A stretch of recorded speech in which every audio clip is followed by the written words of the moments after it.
성남시에서 대장동 특혜에 이어서 이번에는 두산그룹 사옥 이전에서도 엄청난 특혜가 있었다는 사실이 최근 한 언론에 의해서 보도가 됐습니다. 특혜 핵심은 바로 용도 변경입니다. 기존에는 병원 부지로 있었던 3,000평 땅이 하루아침에 상업용지로 뒤바뀐 것입니다. 지금까지는 재벌 특혜 논란을 의식해서 용도 변경을 허가해주지 않았습니다. 그러다가 그래서 용도 변경 허가해주지 않았기 때문에 2014년에는 원래대로 병원 부지면 병원을 지어라라고 이행 강제금까지 부과했지만은 불과 10개월 만에 입장을 정반대로 뒤집어 버린 것입니다. 자, 입장을 바꾸니까 용적률부터 시작해서 엄청나게 특혜가 주어진 겁니다. 표를 한번 보겠습니다. 용적률은 250% 이하에서 900% 이하, 실제로는 670%가 됐습니다. 이렇게 바뀌었고, 건축 규모는 지하 2층, 지상 7층에서 지하 7층, 지상 27층으로 무지무지하게 바뀌었고, 그래서 연면적은 12,000평에서 38,900여 평으로 3배 이상 확장돼 버린 것입니다. 자, 이재명 후보는 성남시장이던 2015년 7월 14일 이 같은 내용의 문서를 직접 결재를 했습니다. 문서의 제목은 이렇습니다. 성남시 두산건설 기업 유치 관련 정자동 의료시설 개발 이익 공유 방안 검토 보고였습니다. 자, 문제는 성남시가 이렇게 허가를 해주면서 그 대가로 기부 체납을 받았는데 그 비율이 불과 10%인 301평에 301평에 그쳤던 것입니다.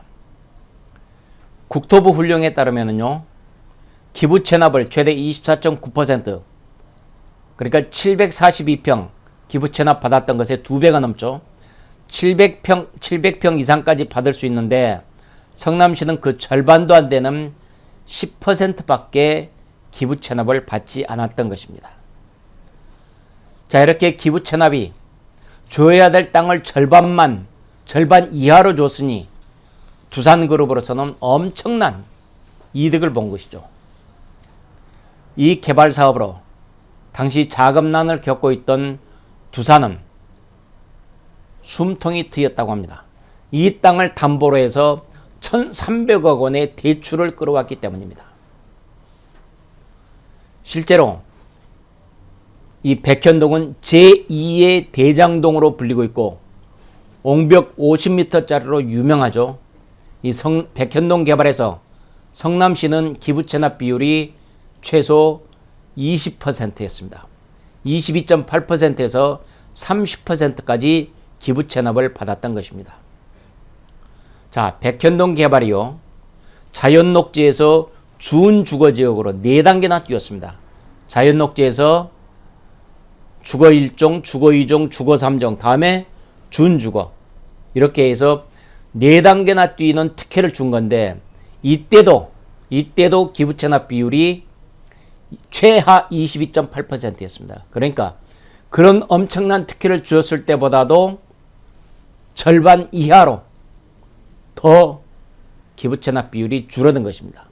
그만큼 특혜를 줬다는 거죠.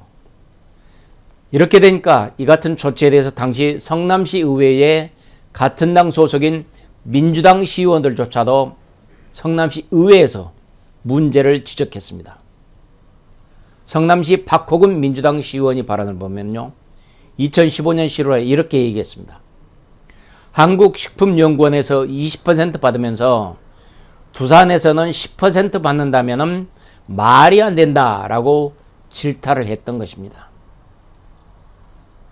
실제로 볼게요.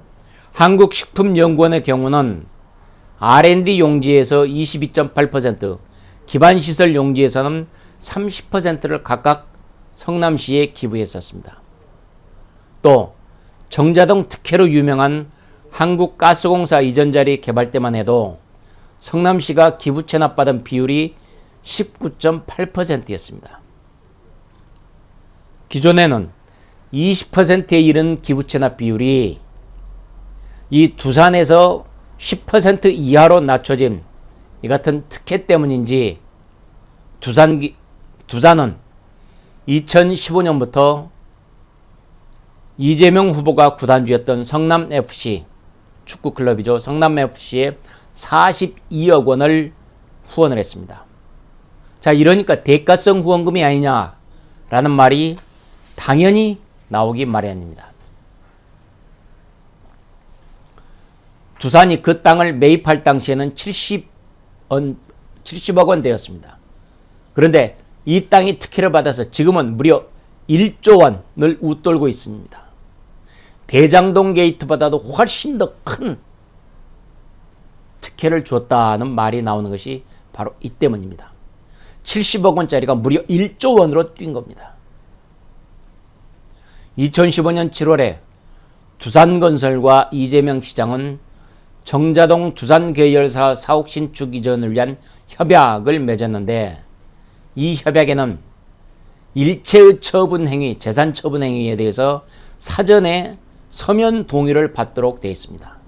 미리 서면으로 확정된 동의를 받는다 이런 얘기죠. 그런데 두산그룹은 특수목적법인을 만들어서 소유권을 이리저리 옮겼고 같은 계열사에 또 시공을 맡겼고 이렇게 내부 거래를 통해서 사옥을 완공했습니다.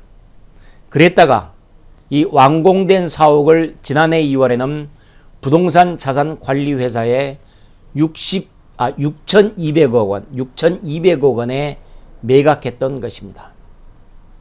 70억 원의 땅 사서 거기에다가 건물 지어서 6,200억 원에 매각했던 것입니다. 이때 두산건설은 사전 서면 동의라는 협약의 약속을 어기고 부지와 사옥을 그냥 매각해 수천억 원의 차익을 얻었던 것입니다. 이와 관련해서 이재명 후보는 뭐라고 했느냐.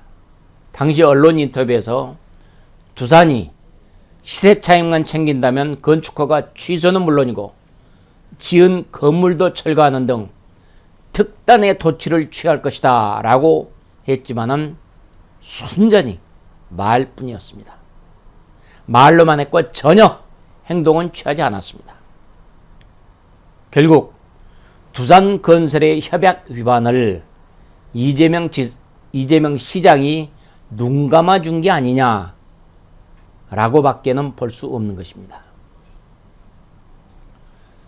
이 같은 두산 사옥 특혜 의혹하고 성남FC에 대한 42억 원의 후원금 사이에 대가 관계가 있다면 이것은 제3자 뇌물죄가 성립이 됩니다.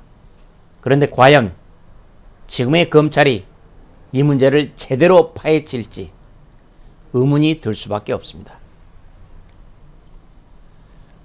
보통 말이죠. 경제인들은 정치인하고 직접 연결되는 것은 굉장히 꺼립니다. 극력거립니다. 그런데 박용만 전 두산그룹 회장은 최근 이재명 후보와 토론을 벌여서 이재명 후보의 간접 지원에 나섰습니다. 또 민주당에서는 박용만 전 회장을 후원회장으로 모시려고 했던 것으로 전해지고 있습니다. 이처럼 의혹의 눈길은 쉽게 거치지가 않습니다. 이런 문제를 해결하려면 특검 말고는 해답이 없습니다. 그런데도 민주당과 이재명 후보는 한사코 특검은 피하고 있습니다. 결국 이 문제들을 풀어내기 위한, 제대로 밝혀내기 위한 해법은 대선 승리, 정권 교체, 그리고 특검, 이런 결론이 나올 수밖에 없는 것입니다. 대한민국을 좀 더 맑고 밝고 투명한 사회로 만들기 위해서 이 같은 부패를 없애야 되는 것이고, 그 방법으로 특검 외에는 결론이 없다라는 것이 당연한 귀결인 것입니다.